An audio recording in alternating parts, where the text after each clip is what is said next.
বিসমিল্লাহির রহমানির রহিম। আজকে টিউটোরিয়ালে আমরা ন্যাপবারের যে আইটেমগুলো আছে এই আইটেমগুলোর সিএসএস করব। তো আমাদের এডিটরে আমরা চলে যাই। তো আইটেমগুলো প্রথমত আমরা যেটা করব, আমাদের যে আইটেমগুলো আছে এই আইটেমগুলোকে আমরা একটু পাশাপাশি রাখবো, কারণ এগুলো যেহেতু আমাদের এই যে ভার্টিক্যালি হয়ে আছে। তো এগুলোকে আমরা পাশাপাশি রাখার জন্য যেটা করব সেটা হচ্ছে যে আমরা যেহেতু ওই যে ফ্লেক্স বক্সের মাধ্যমে আমরা পাশাপাশি এই জিনিসগুলোকে পাশাপাশি রাখবো। তো ফ্লেক্স বক্সের মাধ্যমে কোনো এলিমেন্টকে পাশাপাশি রাখতে গেলে আমাদের যেটা করতে হয় সেটা হচ্ছে যে চাইল্ড এবং প্যারেন্ট এই দুইটা একটু কাউন্ট করতে হয়। তো যেমন ধরেন আমি চাচ্ছি যে এই যে এইগুলো আমি পাশাপাশি রাখবো। তো এগুলো পাশাপাশি রাখবো, তো যেগুলো পাশাপাশি রাখবো সেগুলো হয় চাইল্ড এলিমেন্ট।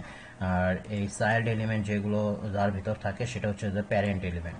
তো আমাদের এখানে দেখেন প্যারেন্ট এলিমেন্টটা হচ্ছে যে এই ইউএল, কারণ ইউএল এর ভিতরে আছে এই লাইগুলো। তো আমরা এখন যেটা করব সেটা হচ্ছে যে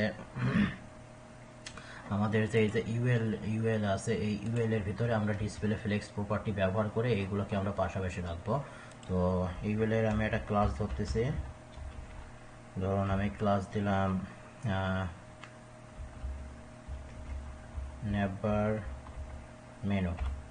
তো নেভার মেনু ক্লাস ধরে এখন নেভার মেনুকে ধরে যদি আমরা এখানে সিএসএস করি যে ডট নেভার মেনু দিয়ে এখন যদি আমি বলে দিই যে ডিসপ্লে দিয়ে আমি এখানে বলে দিলাম ফ্লেক্স। তো ডিসপ্লে ফ্লেক্স বলে দিলে এখন যদি দেখি যে দেখেন আমাদের এগুলো কিন্তু অটোমেটিক পাশাপাশি চলে আসছে।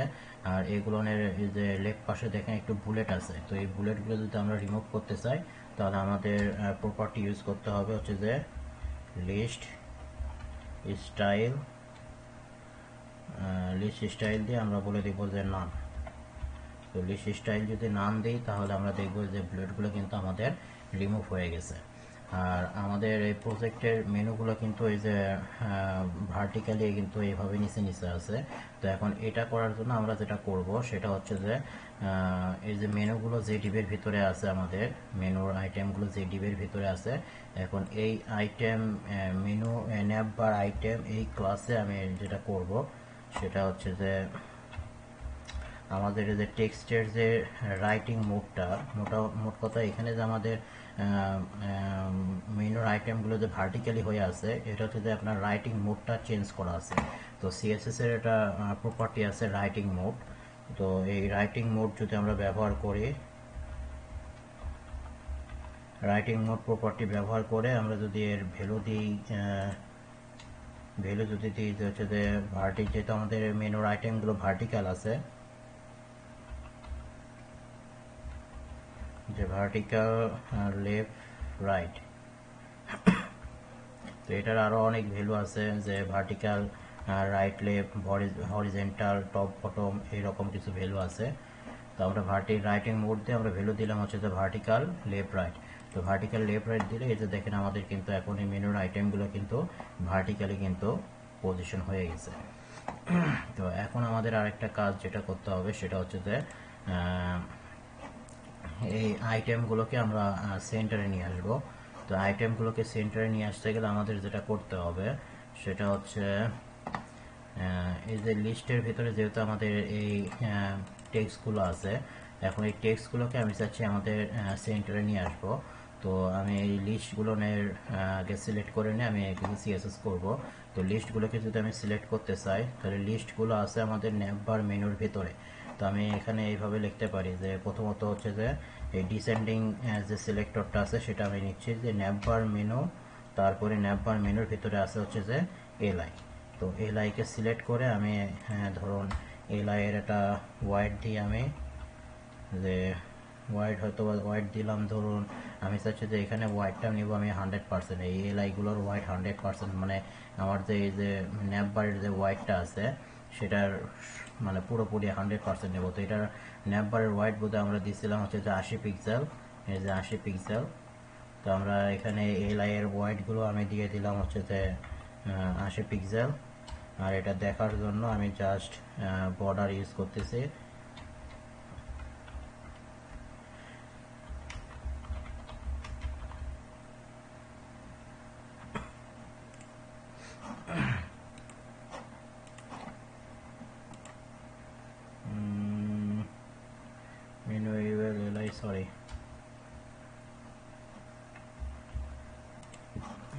আমাদের কিন্তু এটা 100% হোয়াইট নিয়ে এনেছে।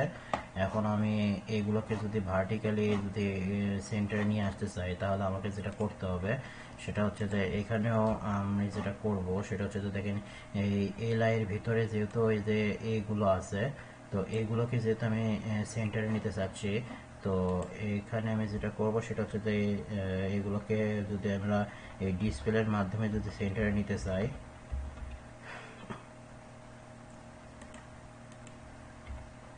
যেমন আমি এখানে ইউজ করলাম ডিসপ্লে ফ্লেক্স। তো ডিসপ্লে ফ্লেক্সটা ব্যবহার করার কারণটা হচ্ছে যে আমি চাচ্ছি যে এই যে এটা হচ্ছে যে আমি প্যারেন্ট বানাই নিলাম, আর এটা হচ্ছে যে চাইল্ড করে নিয়ে আমি এগুলোকে এই ডিসপ্লে ফ্লেক্সের যে প্রপার্টিগুলো আছে সেগুলো ব্যবহার করে খুব সহজে এটাকে ভার্টিক্যালি এটা সেন্টার নিয়ে আসবো। তো এই যে অ্যালাইন আইটেমস দিয়ে আমি এখানে বলে দিলাম যে সেন্টার। তো ডিসপ্লে ফ্লেক্স দিয়ে আমরা জানি যে হচ্ছে যে যদি আমাদের আইটেমগুলোর যদি ডিরেকশন যদি কলাম আকারে থাকে, মানে ভার্টিক্যালি থাকে, তাহলে সেগুলোকে যদি আমরা সেন্টারে চাই, তো সেই ক্ষেত্রে কিন্তু আমরা ওই যে জাস্টিফাই কন্টেন্ট আর ব্যবহার করলে করা যাবে না, কারণ জাস্টিফাই কন্টেন্টটা ওটা হরিজন্টালি সেন্টারে কাজ করে। যদি ওটা র ডিরেকশনে থাকে তাহলে ওটা জাস্টিফাই কন্টেন্ট প্রপার্টি ব্যবহার করে আমরা ওটা সেন্টার করতে পারবো। আর ভার্টিক্যালি ডিরেকশনে যদি থাকে আমাদের আইটেমগুলো, তাহলে সেই ক্ষেত্রে আমাদের ইউজ করতে হবে অ্যালাইন আইটেম দিয়ে আমরা এটা সেন্টার করে দিলাম। এই সেন্টার করে দিলে আমাদের এগুলো কিন্তু সেন্টারে চলে আসছে। এখন আমরা যেটা করব সেটা হচ্ছে যে এই আইটেমগুলোর ভিতরে একটু স্পেস তৈরি করে নিই। তো ধরুন আমি এখানে প্যাডিং ইউজ করতেছি, যে প্যাডিং আমি দিলাম 15 পিক্সেল, টপ আর বটমে আমি 15 পিক্সেল করে প্যাডিং দিচ্ছি, আর লেফট রাইটে আমি 0 করে রাখলাম, যাতে এই যে মাঝখানে আমাদের একটু প্যাডিং তৈরি হয়ে গেল। আর এখন আমাদের যে কাজটা করতে হবে সেটা হচ্ছে যে এই যে টেক্সট মানে এই যে আন্ডারলাইন যেগুলো আছে এই আন্ডারলাইনগুলো একটু রিমুভ করে দেবো। তো আন্ডারলাইনটা মূলত হচ্ছে যে অ্যাঙ্কর ট্যাগের মাধ্যমে নিচে চলে আসে। তো এখন আমাদের যেটা করতে হবে অ্যাঙ্কর ট্যাগকে সিলেক্ট করে কিছু সিএসএস করতে হবে। তো অ্যাঙ্কর ট্যাগকে সিলেক্ট করার জন্য আমি যেটা করব সেটা হচ্ছে যে এই ডিসেন্ডিং ওয়েতে আমি সিলেক্টরটা করতেছি। তো অ্যাঙ্কর ট্যাগটাও দেখেন প্রথমত ন্যাপবার মেনু, তারপরে এলআই, তারপরে আছে হচ্ছে যে এ। তাহলে এই যে ন্যাপবার মেনু এলআই, তারপরে আমি এখানে দিলাম এ দিয়ে আমি এটা সিএসএস করব। যে প্রথমত আমি বলে দিলাম যে টেক্সট ডেকোরেশন নান করে দিচ্ছি, যে টেক্সট ডেকোরেশন নান দিলাম। তারপরে এটার একটু আমরা ফন্ট সাইজ ইউজ করি, যে ফন্ট সাইজ দিলাম 20 পিক্সেল। তারপরে এখানে দেখেন আমাদের এইগুলো প্রত্যেকটা অক্ষর কিন্তু বড় হাতের আছে। তো এটার আমরা একটু এ করে দিই যে টেক্সট ট্রান্সফর্ম,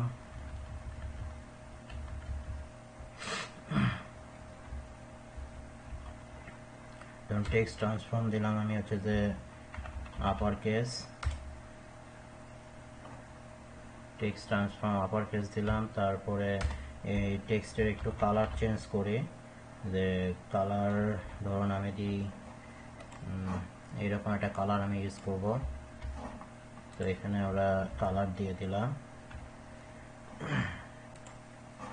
মোটামুটি কিন্তু আমাদের ডিজাইন অনেকখানি হয়ে গেছে। তো ফন্ট সাইজ আমাদের একটু বেশি হয়ে গেছে, ফন্ট সাইজটা আমি একটু কমাই।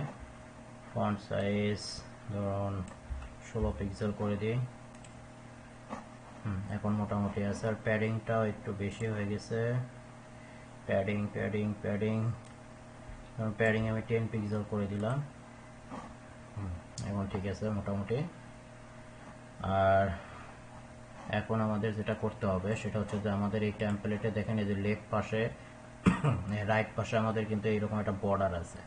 তো এখন আমরা এই বর্ডারটা দেব। তো এই বর্ডারটা আমরা ইউজ করবো হচ্ছে তো আমাদের মেন যে ন্যাপ বারটা আছে, এই যে ন্যাপ বার, এই ন্যাপ বারে আমরা এটা বর্ডার ইউজ করব। তো ধরুন আমি বর্ডার দিচ্ছি, বর্ডারটা শুধুমাত্র থাকবে হচ্ছে তো আমাদের রাইট পাশে। যে আমি দিলাম যে বর্ডার রাইট, বর্ডার রাইট দিয়ে আমি এখানে 2 পিক্সেল, এটা ডটেড আছে, ডটেড। আর কালারটা ধরুন আমি এরকম কালার ইউজ করব,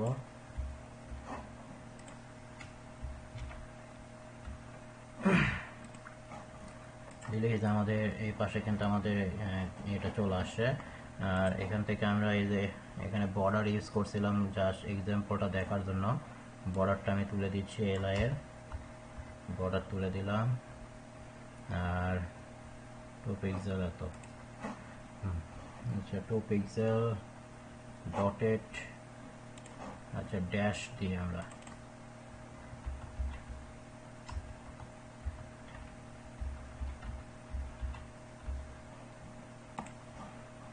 এখন ঠিক আছে।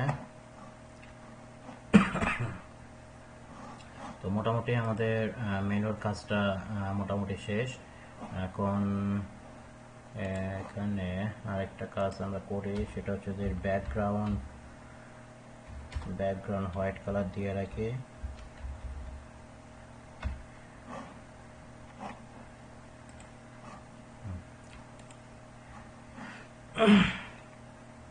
এখন আমরা করব যেটা, সেটা হচ্ছে যে এখানে দেখেন আমাদের এই মেনুর আইটেমের উপরে যখন কার্সর নিয়ে যাচ্ছে তখন কিন্তু হভারের একটা ইফেক্ট দিয়ে আছে, কালার কিন্তু চেঞ্জ হচ্ছে। তো এই হভারের ইফেক্টটা আমরা এখন এখানে দেব।